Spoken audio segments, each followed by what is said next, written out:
Hey everybody, it's Tony time doing the double dip with Doug Upstone right here from DocSports.com, talking about some NFL futures in each division. In the NFC, we did one on the AFC with a couple of surprises in there. A little different twist with Doug Upstone is you see a lot of videos out there about who's going to win the division. What are you willing to lay? Are you willing to lay minus 455, for instance, with Kansas City to win the AFC West? Well, that's no fun, and that's way too chalky. But we're looking at first and second place type finishes on the money line in these divisions with Doug Upstone. And Doug, welcome back. My pleasure, Tony. Great to be back. And yes, as I mentioned in the other video, there's a lot of interesting opportunities created by the sports books to enhance your fun in wagering, and this happens to be another one that, as they say, tickled my fancy for sure. And I went in and wrote an article about it, and now we're here talking about it. So again, it's good fun, and it's something else, and something different to do in terms of sports betting, which is never a bad thing. Yeah, and I'm going to read right off one of these articles. Doug writes a lot of articles for a lot of different gaming outlets. All over the internet, a great content guy. Check out Doug's content at DocSports.com when you're over there getting that free $60 that we give you. I got to point this way. I'm back. No, which way am I going? Right there. That's where you go, DocSports.com. Get that free $60 and check out, 90% of the stuff, guys, or more that we have at the website is absolutely free. It informs you and it helps you make better decisions. And Doug Upstone is one of the big contributors over there in the written content that gives you a lot of things to digest. And as we're looking at these, I'm just going to read off the first paragraph. As we're talking about NFC East, and you have the Philadelphia Eagles plus 140 to finish second in this division. And given the prospects for Washington and the New York Giants, neither is going to factor into this divisional race. That leaves Dallas and Philadelphia. And the difference between these two is about the thickness of the strand of artificial turf, is what you're saying here. I don't know about that. Not with Mike McCarthy coaching the Dallas Cowboys. I would agree with this statement 100% if it was Jason Garrett. As a matter of fact, you probably could be making a case for Philadelphia winning the division if Garrett was still the head coach down in Dallas. But you like Philly here plus second in this division, Doug. Pretty decent number at plus 140. Yeah, well, when you look at the numbers and using numbers to do videos or even in radio is not always the best thing. So I'm going to slow it down just ever so slightly to make my point here. Is Dallas is plus 100 to win the NFC East. Philadelphia is plus 110. Little variance there. Now, when we look at the second place, Philadelphia is plus 140. Dallas is plus 150. Again, so very little difference. I do think Mike McCarthy is a better coach than Jason Garrett. I think that he will make Dak Prescott, not that Dak Prescott was bad, I just think he'll make him better. And they certainly have enough weapons to do this. I'm not huge on Philadelphia in terms of what, their overall talent. I think Dallas is better. So I think plus 140 is a nice value, giving those four scenarios of what to bet on. I think that's the one to go with. A healthy quarterback's going to help them. A more talented wide receiver core and healthy one is going to help them. A healthy tight end position is going to help them. That being said, I think when you look at all three of those factors that I just brought up, Dallas is better in all three of those right now, and they have better coaching this year than what they've had in years past right now. I don't know how long that will last with Jerry Jones yanking the strings at some point in time. I think McCarthy's not going to take any shit from him. And he's going to run the team the way he wants to run it, pardon the French, but, this is not family entertainment. This is big boy stuff here. We're betting NFL football now. But at the end of the day, I do agree Dallas is going to win this division. I don't think the Skins or the Giants are going to factor into this all, especially the Skins. Although I do think the Giants are going to continue to be better. I think this Jones is a real deal at quarterback for them. I really do. I think this kid's going to be a rock solid, steady, heady quarterback that doesn't make a lot of mistakes, doesn't turn it over. And I think they're a team to keep an eye on for the future, but they still got another year under the belt to get that figured out. And I think Philly makes a nice run here. Headed to the NFC North. What a division this is going to be this year, Doug. It really is here. And there's 3 teams that can win this division. There really are. You can make a case for 3, and you can also make a case for the Detroit Lions just being a thorn in everybody's side along the way. This is a real competitive division. Green Bay, Chicago. We'll see what happens in Chicago with the quarterback situation with Trubisky and Foles. It was real hard to bench a quarterback you're paying that much money to for Chase Daniel last year. Just politically, it didn't make sense, and the owner didn't like it. But now you have a quarterback that you're paying a lot of money to, and Nick Foles to come in there and step in if Trubisky continues not to get this offense going, because we know defensively Chicago's there. Obviously, Minnesota's on the rise. In my opinion, the best team in this division. And, of course, we have the Green Bay Packers, which you're talking about for first and second here. Yeah, I agree with you on Chicago. They're a mystery team, and it's going to come down to what the offense does. I'm not, Minnesota. I'm not as excited about Minnesota maybe as you are, and the reason I say that is because they've lost. They lost 3 or 4 different guys in free agency on total on both sides of the ball. I think they're a little bit weaker. I think. And when the odds first came out on this, is that Green Bay had actually lower odds and for first and second than what they ended up doing. And what changed was Minnesota had a really nice draft, and so there was the perception that they have gotten better because of the draft. And the Packers had a terrible draft, and so that changed their perspective. So with that, I don't know, I think it adds value. Now, do I think the Packers are going to be a 13-3 team or 12-4? No, I don't. I think we're probably looking at 10-6 as probably the high water mark on this team. I think they're going to continue to run the ball. I really have a lot of questions about their defense. Their defense last year gave up a ton of yards, I believe 25th or 27th in yardage. They were great inside the red zone or around the red zone, and had forced a lot of turnovers. As we know, Tony, when you force a lot of turnovers one year, that doesn't mean you're going to do it the next year. I don't care what kind of team you have. It just, the ball bounces differently. Things happen differently. It's just the way that it goes. But I don't think Minnesota is necessarily better than what they were last year. So I don't have a problem at all taking Green Bay to finish at first or second. We're talking plus 180 for first or plus 190 for second. I don't think Chicago's going to crawl up high enough on that. And the odds, as I mentioned, are about 15 or 20 cents higher than what they were back in late March when I first saw this particular prop bet. There you go. I can't argue with you. I can't even give you a counterpoint. I agree with you 100%. I do think Minnesota is going to be a little bit – losing Stephon Diggs was huge for them. That's a big – I'm going to see how they recover from that, because that was a huge vertical threat that forced a lot of people, into, cover 2 type zone defense that they were able to pick apart and make a lot of big plays to the tight end and their slot receivers as well. Obviously, they have a strong running game with Cook, so it's going to be interesting to see. I did like this running back for Green Bay last year that came on strong mid to late season. Is going to be a big, big player for them and a big fantasy player as well. NFC South, welcome Tom Brady.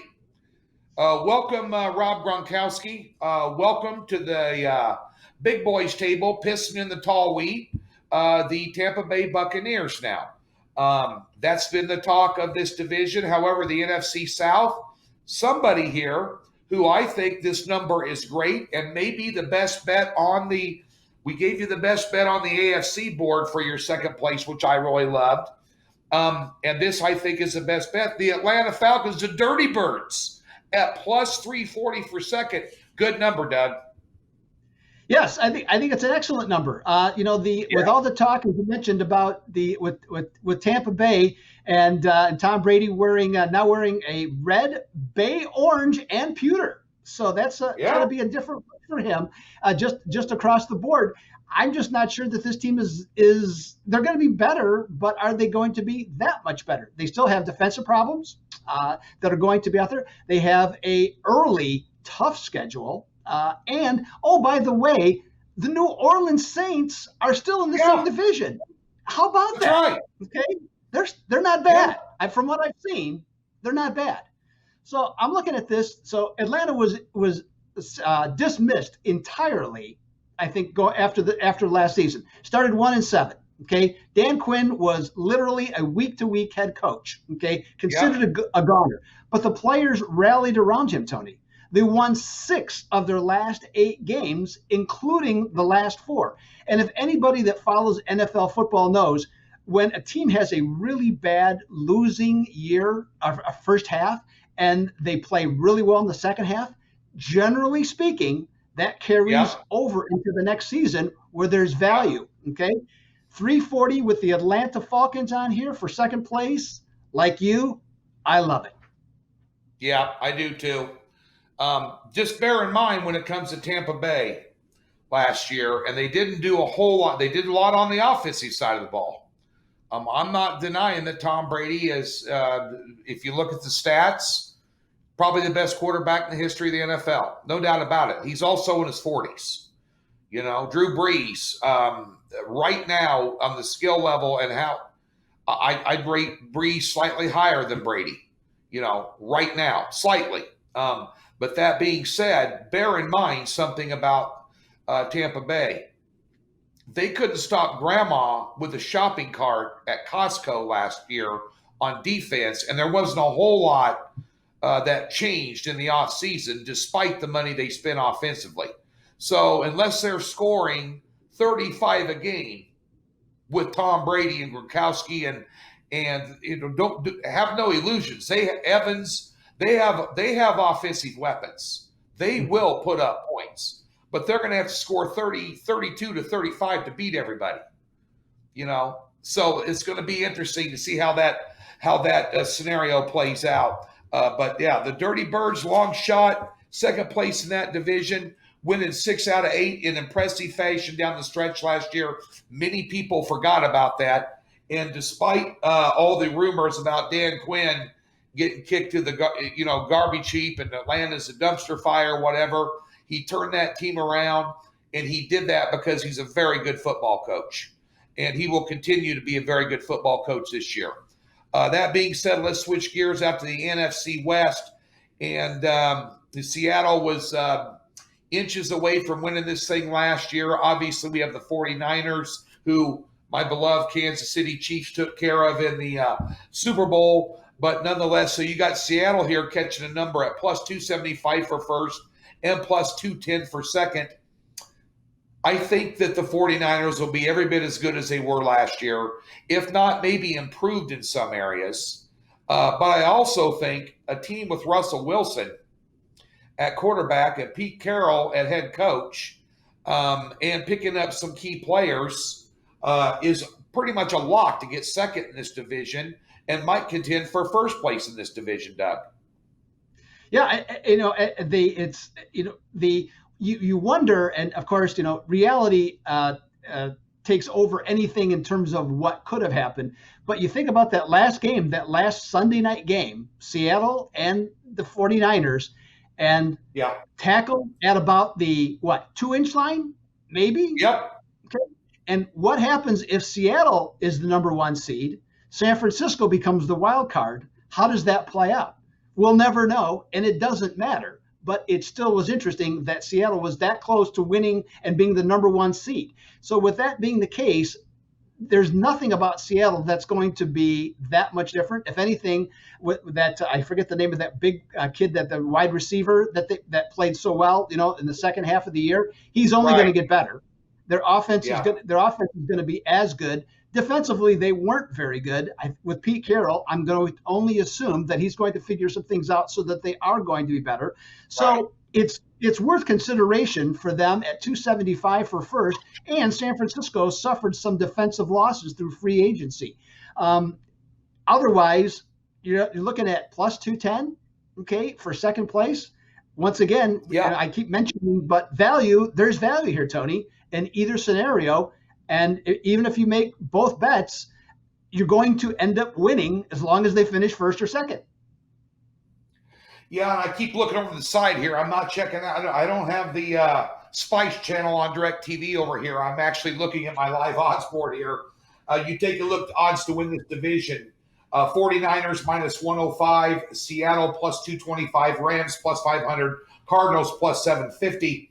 I think both the Rams and the Cardinals are going to make life difficult for both Seattle and San Francisco. Doug, your thoughts quickly. You're going to have a lot of arguments here that the Rams are going to be back this year.